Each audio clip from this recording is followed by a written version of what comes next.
3,000 మంది తెలుగు పిల్లలు మార్వాడి యూనివర్సిటీలో చదవడం అంత ఈజీ కాదు.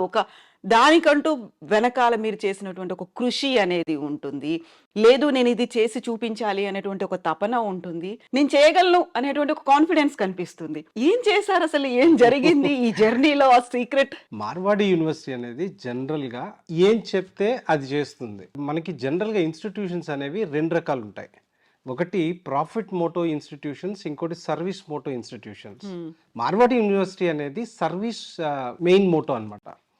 దానివల్ల ఏమవుతుందంటే ఇక్కడ ఫినాన్షియల్స్ కన్నా పిల్లలకి బెటర్ ఫెసిలిటీస్ ఎలా ఇవ్వగలం, బెస్ట్ ఎడ్యుకేషన్ ఎలా ఇవ్వగలం, లేదా వాళ్ళకి ఫెసిలిటీస్ బెస్ట్ ఏమి ఇవ్వగలం, లేదా బెస్ట్ ఫ్యాకల్టీని ఏ రకంగా తీసుకురాగలం, లేదా వాళ్ళకి ఒక ప్లేస్మెంట్ గురించి మాట్లాడుకున్నా, ఏ విషయం చూసినా ది బెస్ట్ ఏదైతే ఉంటుందో అది ఇవ్వాలనుకుంటుంది మేనేజ్మెంట్.